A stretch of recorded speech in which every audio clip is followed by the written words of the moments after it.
So this lesson is going to be on our collision theory.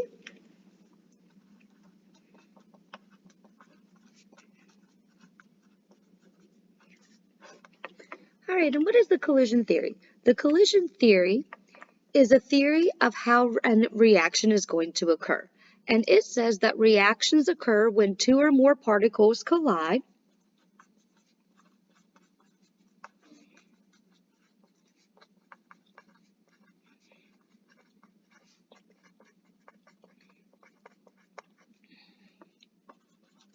But particles can't just collide and poof, a reaction occurs.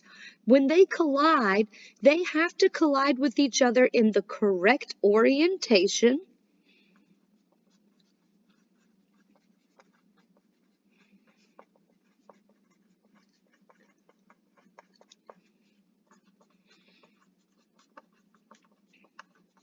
and with enough kinetic energy.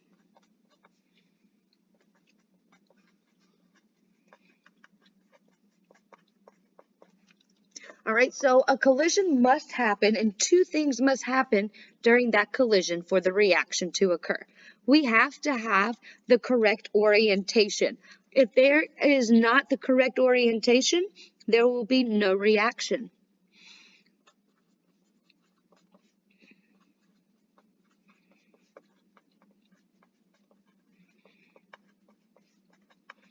And let's look at an example here.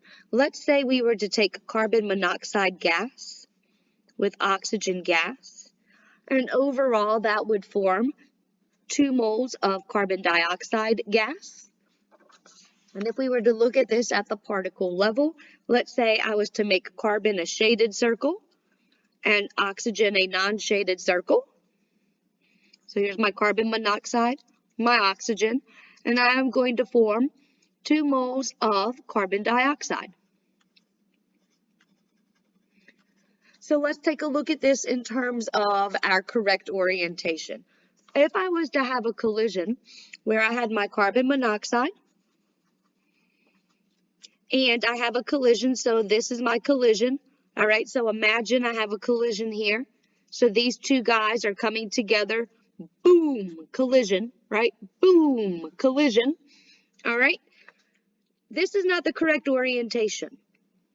This is not going to have a reaction because I have an oxygen colliding with an oxygen, and I need to have carbon in the center.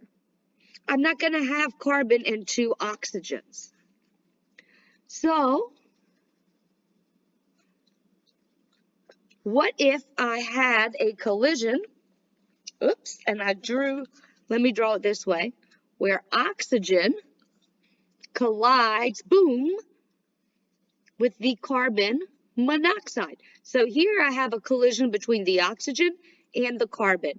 And now this will create a carbon dioxide. Now this is an oversimplification, okay, because this reaction actually occurs in a multiple step process. All right, so what I'm showing you here is kind of the beginning and the end. We're not talking about the steps, that is kinetics. We will get to this later when we get to our kinetics unit. Okay, so I kind of oversimplified a little bit, but to show you collision, boom, an oxygen can come and collide to create carbon dioxide.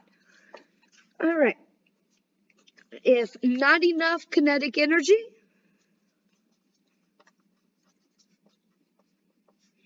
then again, no reaction.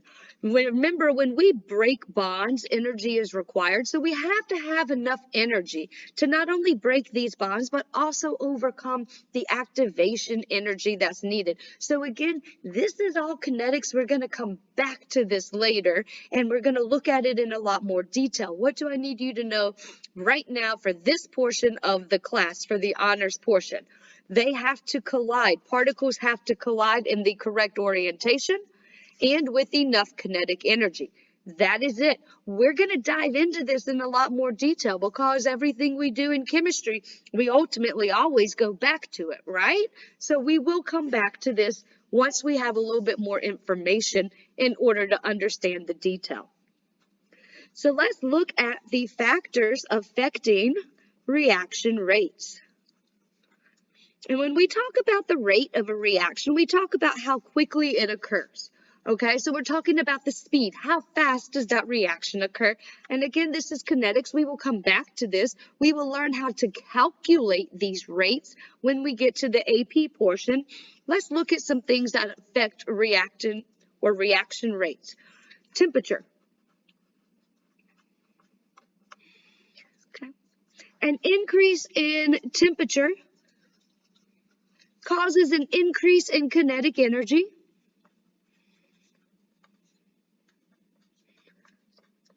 And so particles are more likely to collide with enough kinetic energy.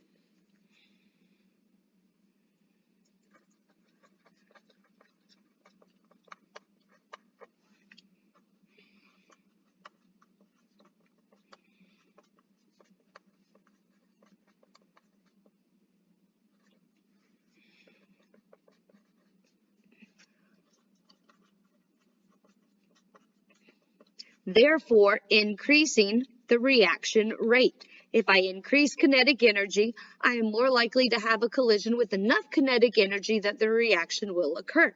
Consequently, if I decrease the temperature, I decrease the kinetic energy, less likely to have a collision with enough kinetic energy, therefore decreasing the reaction rate. Concentration. If I increase concentration, this is going to cause an increase in the number of collisions.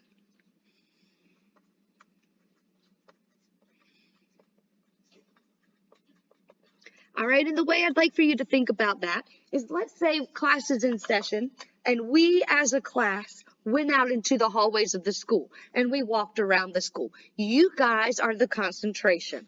All right, you'll be able to walk around the hallways of the school probably without colliding with each other because we are pretty low concentration compared to the overall population of the school. Now, the bell rings for the next period. All right, and what happens? All of the school starts to go into the hallway. And what happens when you are switching classes with the entire school? You start having more collisions, right?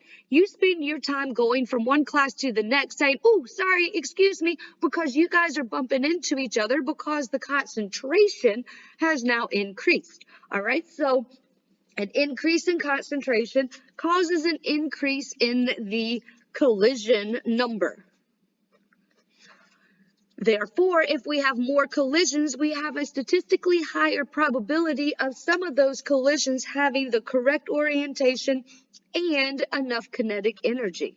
So we increase collisions and therefore an increase our reaction rate.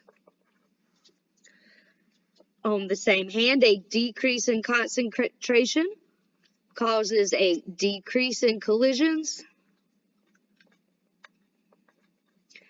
and a decrease in reaction rate.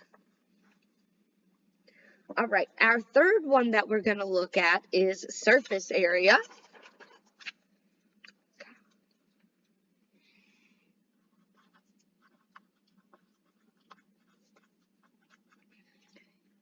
All right, if I increase surface area,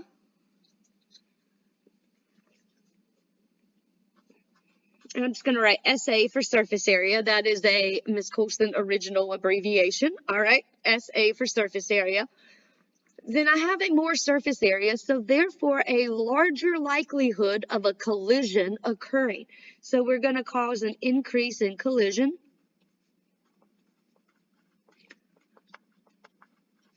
And therefore an increase in reaction rate. All right, the more surface area, the more likely we are to have a collision. Now, we can increase surface area by dissolving dissolved solid reactants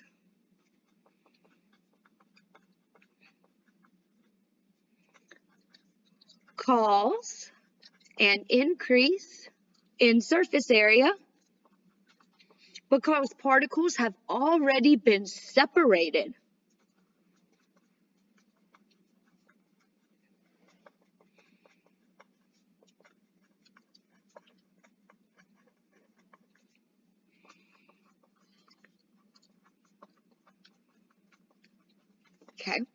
So we separate those particles, increasing that surface area. On the other hand, a decrease in surface area causes a decrease in reaction rate.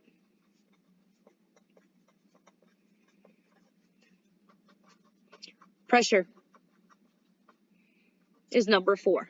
Whoops, pressure. What causes pressure? Pressure is caused by collisions, okay? So if I increase pressure, I increase the number of collisions, therefore the reaction rate.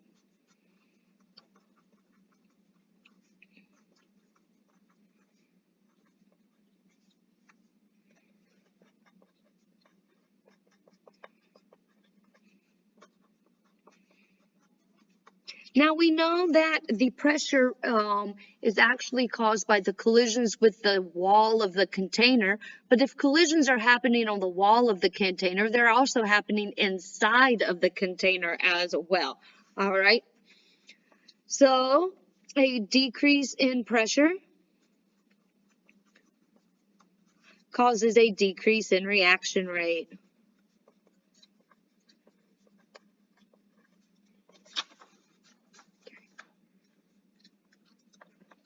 Five, a catalyst. Here is this word again. We have heard about catalyst in a bunch of different science classes. We've already talked about it this year as well. And here we are, catalyst is coming back again. So we know that catalysts are going to work by lowering the activation energy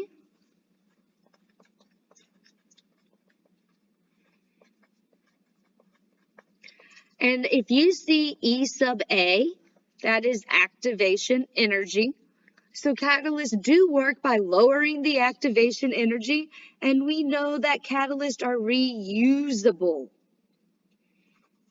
They can be used over and over again.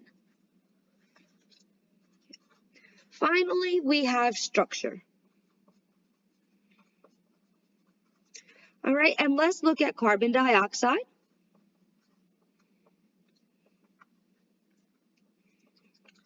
And ammonium.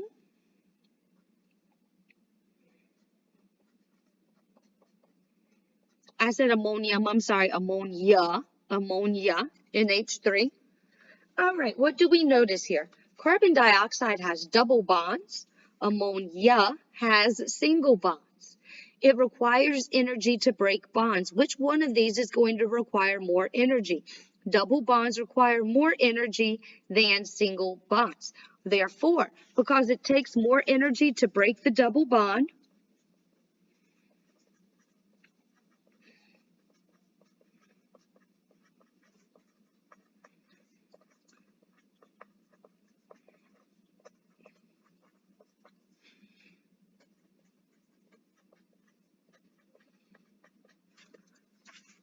it takes more energy to break a double bond. Molecules of carbon dioxide are going to need more kinetic energy than the molecules of ammonia in order for that reaction to occur.